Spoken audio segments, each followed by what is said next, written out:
Hello শিক্ষার্থীরা, সবাই কেমন আছো? তোমাদের অনেকের মাথায় এখন পুরা চিন্তা যে তোমাদের কিছুদিন পরে তো কলেজের ভর্তির জন্য আবেদন, কোন কলেজের ভর্তির জন্য আবেদন করবা, এটা তোমাদের চিন্তা। এখন এখন আমার কথা হচ্ছে তুমি কোন জিপিএ, কত জিপিএ পাইছো এটা দেখো। কত জিপিএ পাইছো এটা দেখো। তারপর হচ্ছে যে কোন কলেজের জন্য কত জিপিএ লাগবে এটা দেখো। কোন কলেজের জন্য কত জিপিএ লাগবে সেটা আমি তোমাদেরকে কিছুক্ষণ পরে দেখা দিচ্ছি। এটা কিভাবে দেখবা তুমি তুমি মোবাইলের মধ্যে কীভাবে দেখবে সেটা আমি তোমাদের দেখা দিচ্ছি। আর কোন কলেজের জন্য কত জিপিএ লাগবে ওইটা দেখে তুমি কোন কলেজের জন্য অ্যাপ্লাই করবে ওইটা তুমি ডিসাইড করো, নিজেই ডিসাইড করো। অন্যজনের কথা শুনে অন্যজনের কথা শুনে তুমি কোনো কলেজে অ্যাপ্লাই করতে যাও না, নিজে ডিসাইড করো সব কিছু। আর কোন কলেজে অ্যাপ্লাই করার জন্য কত জিপিএ লাগবে এটা তুমি নিজে দেখো। কোন কলেজে ভর্তি হওয়ার জন্য কত জিপিএ লাগবে সেটা জানার জন্য তোমরা প্রথমে গুগলে আসবা। গুগলে এসে ঢাকা এডুকেশন বোর্ড লিখে সার্চ দিবা। তারপর ঢাকা এডুকেশন বোর্ডের ওয়েবসাইটে আসবে, ওয়েবসাইটের লিঙ্ক আসবে। ওয়েবসাইটের লিঙ্ক এটার মধ্যে ক্লিক করে ওইখানে ভিতরে প্রবেশ করবা। প্রবেশ করার পর দেখতে পাবা এক পাশে যে আছে ওইখানে এক পাশে দেখতেছে এসএসসি কর্নার লেখা আছে। ওইখানে দ্বিতীয়তে দেখতেছে কলেজ অ্যাডমিশন 2024-25 লেখছে শিফট ভার্সন। ওইটার মধ্যে ক্লিক দিবা। ক্লিক দেওয়ার পর আমার ডাউনলোড করা আছে অলরেডি। দেখো এখানে তোমাদের ডাউনলোড করতে বলবে। দেখো কোন কলেজের জন্য কত জিপিএ লাগবে এটা দেখো।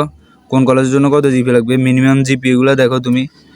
এই মিনিমাম জিপিএ দেখতেছো কত জিপিএ লাগবে, কোন কলেজের জন্য কত। প্রত্যেকটা কলেজের পাশে লেখা আছে কোন কলেজের জন্য কত জিপিএ লাগবে সেটা লেখা আছে। তোমরা পড়ে দেখিও শিক্ষার্থীরা।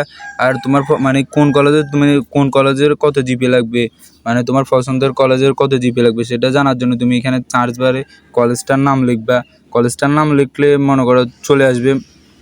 সার্চ বারে গিয়ে আমি লিখলাম না, তোমরা কলেজের নাম লিখবা, লিখলে দেখবা চলে আসবে কোন কলেজের জন্য কত জিপিএ। তোমার পছন্দের কলেজ, মনে করো তোমাদের পছন্দের কলেজ যে কোনো একটা কলেজের নাম লিখবা।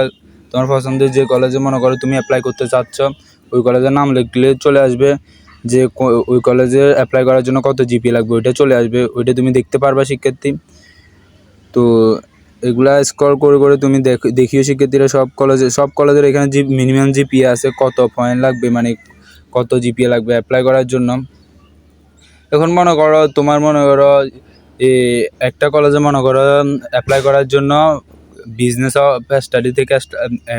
অফ স্টাডিজ থেকে অ্যাপ্লাই করার জন্য মনে করো 4 পয়েন্ট দরকার। হ্যাঁ, এখন 4 পয়েন্ট দরকার। যে ওইখানে মনে করো সিট আছে মনে করো 200টা সিট। হ্যাঁ, কথার কথা ওইখানে মনে করো 4 পয়েন্টের শিক্ষার্থী মনে করো 1000 অ্যাপ্লাই করে ফেলছে। হ্যাঁ, 1000 না, সরি 500 মনে করো অ্যাপ্লাই করছে। হ্যাঁ, অ্যাপ্লাই করার পর এখন মনে করো তখন কি দেখা হবে জানো, তোমরা যে বিষয়গুলোর মধ্যে সবগুলো বিষয় মিলে কত মার্ক পাইছো, হ্যাঁ মোট কত মার্ক পাইছো ওইটা দেখবে। ওইখানে যার মার্ক বেশি থাকবে, হ্যাঁ সবগুলো বিষয় মিলে যোগ করার পর যার মার্ক বেশি থাকবে তাকে ওই কলেজ নিবে, বুঝছো?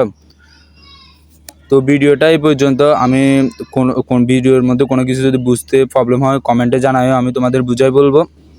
তো ভিডিওটা ভালো লাগলে চ্যানেলটা সাবস্ক্রাইব করে দিও। তো শিক্ষার্থীরা ভালো থাকিও, বাই।